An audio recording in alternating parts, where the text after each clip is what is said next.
Friends ఈ Apple bear మొక్క ఉంది కదా, ఈ యాపిల్ బేర్ మొక్క సీడ్ తో గ్రో చేసామండి. జనరల్ గా మన ఇంట్లో అన్ని కూడా సీడ్ తోటే గ్రో చేసాము. ఏది కూడా ఫ్రూట్ ప్లాంట్ కొనలేదు. జస్ట్ మనము తిన్న తర్వాత సీడ్ వేసిన తర్వాత వచ్చిన ప్లాంట్సే అన్నమాట. సో ఖజూరం అవ్వచ్చు, లేకపోతే పపాయ అవ్వచ్చు, నిమ్మ పళ్ళు అవ్వచ్చు, లేకపోతే దానిమ్మ అవ్వచ్చు. ఇప్పుడు ఈ యాపిల్ బేర్ కూడా అలాగే సీడ్ తోటే గ్రో చేసామండి. అన్ని కూడా ఎక్కువ డిలే అవ్వకుండా జస్ట్ 2 years లోపుగానే హార్వెస్ట్ తీసుకున్నాము. అన్ని పళ్ళ మొక్కలు కూడా అలాగే అయింది అనమాట. అన్ని గుత్తులు గుత్తులు కాయలు తీసుకున్నాం అనమాట. అలాగే నార్మల్ గా సీజనల్ ఫ్రూట్స్ కూడా మంచి హార్వెస్ట్ తీసుకున్నాం అనమాట.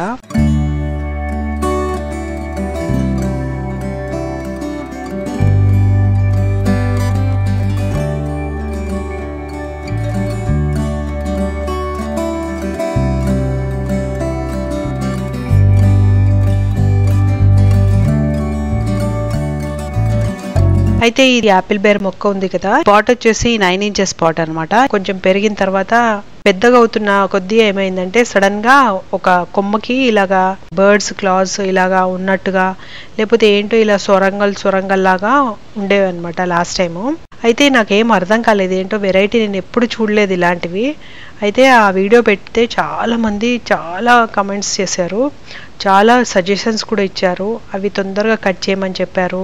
తర్వాత కొంతమంది ఫ్రెండ్స్ ఏం చేశారంటే అవి ఏదో వార్మ్స్వి లేకపోతే ఇన్సెక్ట్స్వి గుడ్లు అని చెప్పారు. ఎక్కడెక్కడైతే ఇవి సొరంగల్లాగా ఉన్నాయో అవన్నీ ఇలాగా క్లాస్ లాగా అటాచ్ అయ్యి ఉన్నాయో కొమ్మల్ని, అవన్నీ కూడా కట్ చేసేసామండి.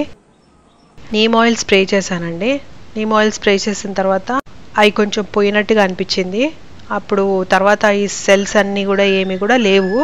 ఇలాంటి సొరంగాల్లాగా ఉంటాయి కదా, అవన్నీ కూడా ఏమి లేవన్నమాట. దాని తర్వాత ఏం చేసామంటే మజ్జిగ, పుల్లటి మజ్జిగ కూడా స్ప్రింకిల్ చేసాము. చాలాసార్లు అయితే రెగ్యులర్గా అయితే నీమ్ ఆయిల్ స్ప్రే చేసాము. టోటల్గా ట్రిమ్ చేసేసాము. ట్రిమ్ చేసిన తర్వాత ఎండాకాలం కదా, ఎక్కువగా పెస్టిసైడ్స్ కానీ లేకపోతే ఈ ఫర్టిలైజర్స్ కానీ ఎక్కువ ఏం వాడలేదు. సో ఓన్లీ వాటర్, కొంచెం ఎప్సమ్ సాల్ట్ లైట్గా వేసాను అంతే. నీమ్ ఆయిల్ మాత్రం స్ప్రే చేస్తూ వచ్చాము ఈవినింగ్ టైంలో. సో ఇప్పుడు వచ్చే 4-5 months కూడా యాపిల్ బేర్ సీజన్ కదా, అయితే యాపిల్ బేర్ బాగా కాయలు కాస్తాయి. అయితే మన మొక్కలు కూడా బాగా కాయలు కాస్తాయి. లాస్ట్ టైం ఇదే టైంకి ఇలాగే కాసాయి అనమాట. ఈసారి ఎక్కువగా హార్వెస్ట్ రావాలని కోరుకుంటున్నాను. అయితే ఒక ఫర్టిలైజర్ వేస్తున్నాను. ఫర్టిలైజర్ ఎవ్రీ 15 daysకి లేకపోతే 1 weekకి depending on the type of fertiliser వేస్తాను అనమాట. ఒక్కోసారి చాలా పవర్ఫుల్ ఫర్టిలైజర్ అయితేనేమో 15 daysకి వేస్తాము. లేదా అంటే నార్మల్ ఫర్టిలైజర్ అయితేనేమో 1 week ఒకసారి వేరే మార్చి వేస్తూ ఉంటాము ఈ చెట్లకి. సో ఈ యాపిల్ బేర్ లాస్ట్ టైం మంచి హార్వెస్ట్ వచ్చింది. ఈసారి కూడా మంచిగా రావాలని, ఇంకా పెద్ద కాయలు రావాలని కోరుకుంటున్నాను. ఈసారి ఇంకో మంచి ఫర్టిలైజర్ వేస్తున్నాను. సో ఈ ఆకుల్లో ఏంటంటే పెద్దగా వచ్చాయి, చాలా పెద్దగా వచ్చాయి. ఒక సైడ్ ఏమో అసలు దానికి లీవ్స్ అన్నీ కూడా పేల్గా అయిపోయాయి, ఇలాగా దీని మీద లైన్స్ కూడా కనిపిస్తున్నాయి. సో ఇంకొకటేమో హెల్దీగా, ఆకులన్నీ హెల్దీగా ఉన్నాయి. ఇంకొకటేమో అసలు పేల్గా అయిపోయాయి అనమాట. సో ఇప్పుడు ఈ ఫర్టిలైజేషన్ వర్షాకాలం కదా, ఇప్పుడు జనరల్గా మేము ఏం ఫర్టిలైజేషన్ వేస్తామో రెగ్యులర్గా ఫ్రూట్ ప్లాంట్స్కి, అది మాత్రం ఈ ట్రీట్మెంట్ దీనికి ఇప్పుడు చేస్తున్నాను. So step by step video మొత్తం టోటల్గా చూడండి. జనరల్గా మేము ఇలాగే చేస్తాము. నిమ్మపళ్ళు మీరు చూసారు కదా ఎలా పెరుగుతున్నాయో, సో అది సేమ్ అలాగే దీనికి కూడా ఇప్పుడు ట్రీట్మెంట్ చేస్తున్నాము. సో రేగి చెట్టుకి ఏంటంటే ఎక్కువ వాటర్ ఎక్కువ వేయకూడదు అనమాట. మేము దీనిపైన పాట్స్ పెడుతూ ఉంటాము. పెద్ద పాట్ కదా, పెద్ద పాట్ అంటే ఇది ఒక 9 inches పాట్ అనుకుంటా ఇది. సో ఈ 9 inches పాట్లో దీంట్లో 3 pots పెడతాం అనమాట. పైన ఆకుకూరల పాట్స్ చిన్నవి ఉంటాయి కదా మాది 3-4 inches పాట్స్, అవే పెట్టేస్తాము. సో వాటికి వచ్చిన వాటర్ కొంచెం కిందికి వస్తాయి కాబట్టి ఎక్కువ వాటర్ వేయమన్నమాట దీంట్లో. సో ఇప్పుడు దీనికి మొత్తం టోటల్గా దీనికి ట్రీట్మెంట్ చేసే ప్రొసీజర్ చూద్దాము. సో ఫస్ట్ మనం ఈ మొత్తం పాట్స్ అన్ని తీసేసాం కదా, దీని సాయిల్లో ఇలా ఉంటుంది. వేర్లన్నీ దానికి సరిపోక పైకి వచ్చేసాయి. దీనికి దీనికంటే పెద్ద పాట్ మన బాల్కనీలో పెట్టలేము, అందుకే ఇదే పాట్లో మేము కంటిన్యూ చేస్తున్నాము. దీనికి ఏదైనా ఫర్టిలైజేషన్ కానీ సాయిల్ చేంజ్ చేయడం కూడా దీంట్లోనే చేస్తాము, ఇదే పాట్లో. సో ఇప్పుడు సాయిల్ ఉంది కదా, దీనికి వేర్లన్నీ బాగా వచ్చేసాయి. సాయిల్ అంతా తీసేస్తాము. ఒక సైడ్కి ఉంటుంది మన పాట్స్, తెలుసు కదా, మొక్కలన్నీ ఒక సైడ్కి పెరుగుతాయి అన్నమాట. సో ఈ ఒక్క సైడ్కి పెరుగుతున్నాయి కాబట్టి సైడ్ నుంచి ఒక సైడ్ అంతా తీసేస్తాము, సాయిల్ అంతా తీసేస్తాము. కింద కొంచెం ఉంచేస్తాం అన్నమాట. ఇప్పుడు సాయిల్ అంతా తీసేసాం కదా, సాయిల్ తీసేసిన తర్వాత దీంట్లో మనం ఏం చేస్తున్నామంటే బనానా పీల్ వేస్తున్నాము. సో దీంట్లో కాడలు ఉన్నాయి, బనానా కాడలు ఉంటాయి కదా దానికి గెలకి, ఆ కాడలు ఇవి చిన్న చిన్నవి ఉన్నాయన్నమాట. ఇవి దీంట్లో లైన్గా వేసేస్తున్నాను. ఇది ఏంటంటే ఫ్యూచర్కి అంటే కొన్ని రోజుల తర్వాత అది కాంపోస్ట్ ఫామ్ అవుతూ ఉంటుంది అనమాట. సో అందుకే బనానా పీల్ వేస్తున్నాను. దీని తర్వాత నీమ్ లీవ్స్ వేస్తాను. నీమ్ లీవ్స్ కూడా చాలా ఇంపార్టెంట్. సో ఇవి కూడా వేస్తున్నాను. మన దాంట్లో ఏంటంటే ఎక్కువగా షెల్స్ ఎక్కువగా ఉన్నాయి. సో నీమ్ లీవ్స్ కొంచెం కంట్రోల్ చేస్తాయని అనుకుంటున్నాను. సో అందుకే నీమ్ లీవ్స్ వేస్తున్నాను. ఎండిపోయిన నీమ్ లీవ్స్ వేసేస్తాను. వేసేసిన తర్వాత ఇప్పుడు ఒక ఆర్గానిక్ ఫర్టిలైజేషనే కలుపుతున్నాము. జనరల్గా మేము ఫ్రూటింగ్ ప్లాంట్స్కి ఇలాగే కలుపుతాము. సో అది కూడా చూద్దాము ఏమేమి కలుపుతున్నాను. ఇది చూసారా, ఇది సిక్సర్ బయోమిక్స్ అని మేము రెగ్యులర్గా ప్లాంట్స్కి ఇది వాడతాము. దీంట్లో ఏంటంటే నీమ్ ఉంది, నీమ్ పౌడరు, ఇంకా వర్మీ కంపోస్ట్ ఉంది, అలాగే కాయిర్ పీట్ అంటే కోకోపీట్ ఉంటుంది కదా అదనమాట. 2 స్పూన్స్ వేసాను. దాని తర్వాత ఎప్సమ్ సాల్ట్ వేస్తున్నాను. ఎప్సమ్ సాల్ట్లో మెగ్నీషియం సల్ఫేట్ ఉంటుంది. సో ఇది లీవ్స్ని గ్రీన్గా చేస్తుంది. సో ఇది మొన్నసారి ఎప్సమ్ సాల్ట్ వేసాను కదా, లీవ్స్ కొంచెం పెద్దగా వచ్చాయన్నమాట. ఇప్పుడు ఇది కూడా ఎప్సమ్ సాల్ట్ 2 స్పూన్స్ వేస్తున్నాను. దాని తర్వాత బోన్ మీల్ పౌడర్ అండి. దీంట్లో ఫాస్ఫరస్ కంటెంట్ ఎక్కువ ఉంటుంది అనమాట బోన్ మీల్లో. ఇది ఫ్రూటింగ్కి ఫ్లవరింగ్కి పనికొస్తుంది, అందుకే బోన్ మీల్ పౌడర్ వేస్తున్నాము. ఇది కూడా ఒక 2 స్పూన్స్ వేసాను. తర్వాత ఎన్పికే అండి. ఎన్పికేలు ఏంటంటే నైట్రోజన్, ఫాస్ఫరస్, ఇంకా పొటాషియం కూడా అవసరం కాబట్టి, రూట్ డెవలప్మెంట్ కొరకు అవసరం కాబట్టి ఇది కూడా వేస్తున్నాను. అయితే 1 స్పూన్ వేస్తున్నాము, ఎందుకంటే ఆల్రెడీ మనము ఫాస్ఫరస్కి బోన్ మీల్ కలిపాం కదా. అలాగే ఏంటంటే ఇప్పుడు బనానా పీల్ కూడా వేసాం కదా కింద, 1 స్పూన్ వేసాను బ్లూ కలర్ది ఎన్పికే. ఇప్పుడు వచ్చేసి ఈ మస్టర్డ్ కేక్ వేస్తున్నానండి. మస్టర్డ్ కేక్ చూడండి ఇలాగుంటాయి, ఇలాగా బిల్లలాగా ఉంటాయి. మస్టర్డ్ కేక్ అంటే ఏం కాదు, ఆవపిండి బాగా ఆయిల్ తీసేసిన తర్వాత పిప్పి ఉంటుంది కదా, ఆ పిప్పి అనమాట. దీంట్లో నైట్రోజన్ చాలా ఉంటుంది, నైట్రోజన్ కంటెంట్. ఇట్లా బిల్లెల్ లాగా ఉంది కదా, అందుకే పౌడర్ లాగా చేసేస్తున్నాను. కంప్లీట్గా ఇలాగ పౌడర్ లాగా అయిపోయిన తర్వాత దీన్ని 1 స్పూన్ తీసుకున్నానండి. 1 స్పూన్ మస్టర్డ్ కేక్ అనమాట పౌడరు. మంచిగా మెత్తగా చేసిన తర్వాత వేసాము. ఇది చూడండి మస్టర్డ్ కేక్, ఫాస్ఫరస్, అలాగే ఎప్సమ్ సాల్ట్, ఇంకా ఎన్పికే, ఇంకా సాయిల్ మిక్స్ ఉంది కదా, ఆ మిక్స్ పౌడర్ అనమాట. ఇవి మంచిగా చక్కగా అన్ని నీట్గా కలిపేసుకుంటాము.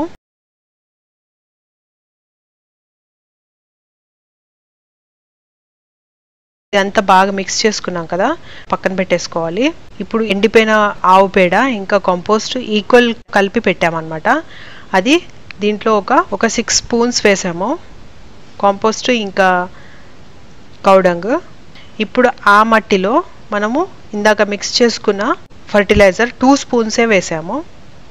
ఇది 2 స్పూన్సే వేసాము, ఎందుకంటే పాట్ చాలా చిన్నగా ఉంటుంది కదా, అందుకనే 2 స్పూన్సే వేసాము. ఇప్పుడు పాత మట్టి మనం తీసాం కదా, కొంచెం వేసేసి కలిపేస్తాం అనమాట. ఇలా చేస్తే ఏమవుతుందంటే చిన్న పాట్స్లో అయినా కూడా బాగా ఫ్రూట్స్ అండ్ ఫ్లవర్స్ బాగా వస్తాయి అనమాట. సో ఇప్పుడు దీన్ని ఏం చేస్తామంటే ఈ మనం తీసేసాం కదా సాయిల్, నీమ్ లీవ్స్ వేసాం కదా, దాంట్లో ఇవన్నీ వేసేస్తున్నాం అనమాట. సో ఇదంతా టోటల్గా కాంపోస్టే ఎక్కువ ఉంది, మట్టి కాంపోస్ట్ ఎక్కువ ఉంది. మనము ఫర్టిలైజేషన్ వేసినవి కేవలం 2 స్పూన్స్ మాత్రమే. సో ఇలాగా మొత్తం వేసేసుకున్న తర్వాత మనం మట్టి తీసేసాం కదా, ఆ తీసేసిన మట్టిని దీనిపైన వేసేసుకోవాలన్నమాట. ఇది ఏంటంటే వాటరు ఎగ్ ఆమ్లెట్ చేసుకున్న తర్వాత మనం ఒక బౌల్ యూజ్ చేస్తాం కదా ఎగ్ బీట్ చేయడానికి, ఆ బౌల్లో మొత్తం ఎగ్ అంతా ఆమ్లెట్ అయిపోయిన తర్వాత కొంచెం దాంట్లో బౌల్లో కొంచెం అలాగ ఒక 2-3 డ్రాప్స్ ఉండిపోతుంది కదా ఎగ్ కంటెంట్. సో దాంట్లో వాటర్ వేసేసి కొంచెం పెట్టేసేయాలి కొంతసేపటి వరకు. పెట్టేసిన తర్వాత ఆ వాటర్ని ఈ దాంట్లో వేయాలన్నమాట పాట్లో. ఏంటంటే ఇది ప్రోటీన్ కంటెంట్ అనమాట, అందుకే ఈ ఎగ్ వాటర్ దీంట్లో వేసేస్తున్నాను. సో ఇలాగా దీనికి ప్రోటీన్ కంటెంట్ కూడా ఉంటుంది. ప్లాంట్ చాలా బాగా పెరుగుతాయి, దానికి ఫ్రూట్స్ వస్తాయి కదా, అలాగా నిలబడి ఉంటాయి అనమాట ఎగ్ వాటర్ వేస్తే. ఈ ఫర్టిలైజర్ వేసిన తర్వాత 3 డేస్కి చూడండి పూత ఎంత బాగా వచ్చిందో. ఫర్టిలైజర్ వేయగానే బాగా పూత వచ్చేస్తుంది అనమాట. ఏదైనా వాతావరణం చేంజ్ అవ్వటం వల్ల లేకపోతే మన నెగ్లిజెన్స్ వల్ల ఆ పూత పడిపోతుంది, కానీ లేకపోతే అదర్వైజ్ బాగా వస్తాయి మన కాయలు. అయితే ఫర్టిలైజర్ ఎవ్రీ 15 డేస్కి లేకపోతే 1 వీక్కి depending on the type of fertiliser వేస్తాం. వేస్తాను అనమాట. ఈసారి ఇంకో మంచి ఫర్టిలైజర్ వేస్తున్నాను. ప్లాంట్ కి మంచి గ్రోత్ ఇస్తుంది, మంచి పూలు అండ్ స్ట్రాంగ్ కాయలు వస్తాయి అనమాట. కాడలు బాగుంటాయి, స్ట్రాంగ్ ఫ్రూట్ హెల్త్ చాలా బాగుంటుంది. ఈ ఫర్టిలైజర్ మాత్రం చాలా బాగా పనిచేసింది. ఇంట్లో మాత్రం చాలా మినరల్స్ ఉంటాయి. రూట్ డెవలప్మెంట్ కి చాలా బాగా పనిచేస్తుంది, ఫ్లవర్ ప్రొడక్షన్ కి కూడా చాలా బాగా పనిచేస్తుంది అనమాట ఈ ఫర్టిలైజర్ వేసిన తర్వాత సడన్ గా బూస్ట్ వచ్చేసింది, చాలా బాగా ఫాస్ట్ గా గ్రో అయిపోయింది, మంచి ఫ్లవర్స్ వచ్చేసాయి. అలాగే ప్లాంట్ గ్రోత్ కూడా ఇన్స్టెంట్ గా ఫాస్ట్ డెవలప్ అయిపోయింది అనమాట. అయితే ఇప్పుడు వచ్చేసి ఈ ఫర్టిలైజర్ వేయడానికి మనము ఈ 2 బనానా పీల్ వాడుతున్నాము. సైజు పెద్దవి కాదు, చిన్నవి కాదు, నార్మల్ మీడియం సైజు బనానా అనమాట. ఇవి మంచిగా పండిపోయిన బనానా, అరటిపండు తొక్కలు అనమాట. మంచిగా చిన్న చిన్న ముక్కలు చేసేసేయాలి. చేసేసిన తర్వాత దీంట్లో ఆవపిండి కలుపుతున్నాను. ఆవాలు 1 స్పూన్ తీసుకున్నాము, దాందే పిండి అనమాట. 1 స్పూన్ వేస్తున్నాము. ఇది 9 ఇంచెస్ పాట్ కదా, అందుకే ఇంతే వేస్తున్నాను. తక్కువ వేసినా పర్లేదు, దీనికంటే ఎక్కువ వేయకూడదు, వేడి ఎక్కువ అవుతుంది అనమాట. సో ఇది కొంచెం పెద్ద మొక్క కాబట్టి ఒక 3-4 ఇయర్స్ అయింది కాబట్టి ఇప్పుడు దీనికి ఇంత ఫర్టిలైజర్ వేస్తున్నాము. లేకపోతే ఆవపిండి ఇంత చిన్న పాట్స్ కి చాలా తక్కువ వేసుకోవాలి. సో ఇప్పుడు వచ్చేసి 1 స్పూన్ ఆవపిండి, ఈ 2 కూడా బాగా మెత్తగా కలిపేసేయాలి.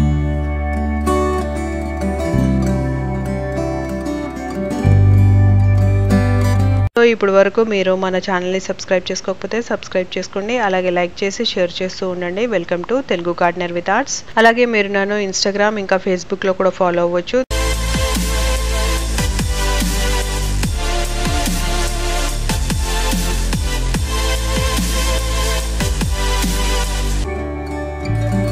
కలిపేసిన తర్వాత ఇప్పుడు వచ్చేసి పాట్ ఉంది కదా, ఈ యాపిల్ బేర్ మొక్క పాట్ 9 ఇంచెస్ పాట్ అనమాట. దీంట్లో మొత్తం సాయిల్ ఇలా ఉంది. సాయిల్ అంతా కూడా ఒక 2 ఇంచెస్ వరకు తీసేసేయాలి, మొత్తము పైన అంతా కూడా తీసేసేయాలి. అలాగే దీనికి ఎయిరేషన్ కూడా అవుతుంది అనమాట, రూట్స్ అన్ని కూడా గాలి పీల్చుకుంటాయి. సో ఇప్పుడు ఇవన్నీ సాయిల్ అంతా కూడా మంచిగా తీసేసేయాలి, చుట్టుపక్కల ఎక్కువగా డిస్టర్బ్ చేయకుండా పైన సాయిల్ అంతా తీసేసేయాలి. బనానా పీల్లో ఫాస్ఫరస్ ఇంకా పొటాషియం ఉంటుంది అనమాట.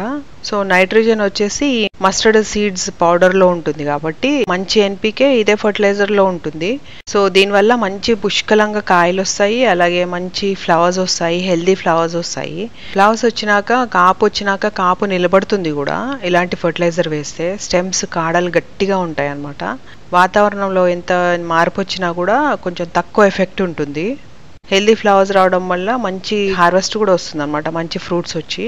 సో అందుకే ఈ కాంబినేషన్ వేస్తున్నాము. అయితే ఇప్పుడు మిక్స్ చేసాం కదా, ఈ మిక్స్ చేసిన ఫర్టిలైజర్ వచ్చేసి చుట్టుపక్కల వేసేసేయాలి.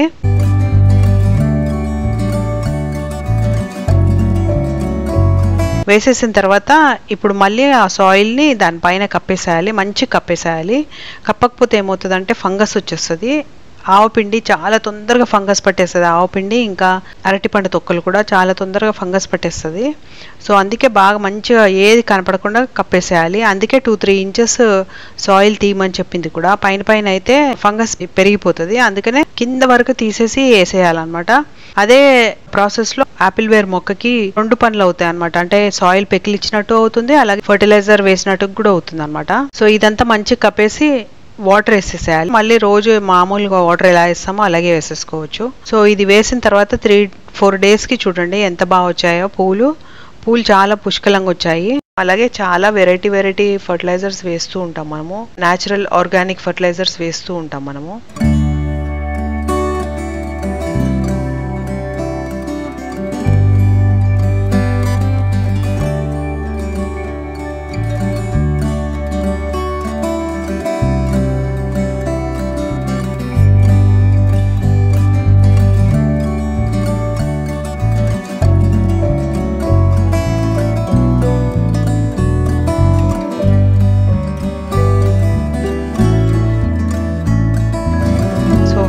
వీడియో మీ అందరికీ నచ్చింది అనుకుంటున్నాను. ఒకవేళ నచ్చితే లైక్ చేయండి, షేర్ చేయండి, సబ్స్క్రైబ్ చేయండి.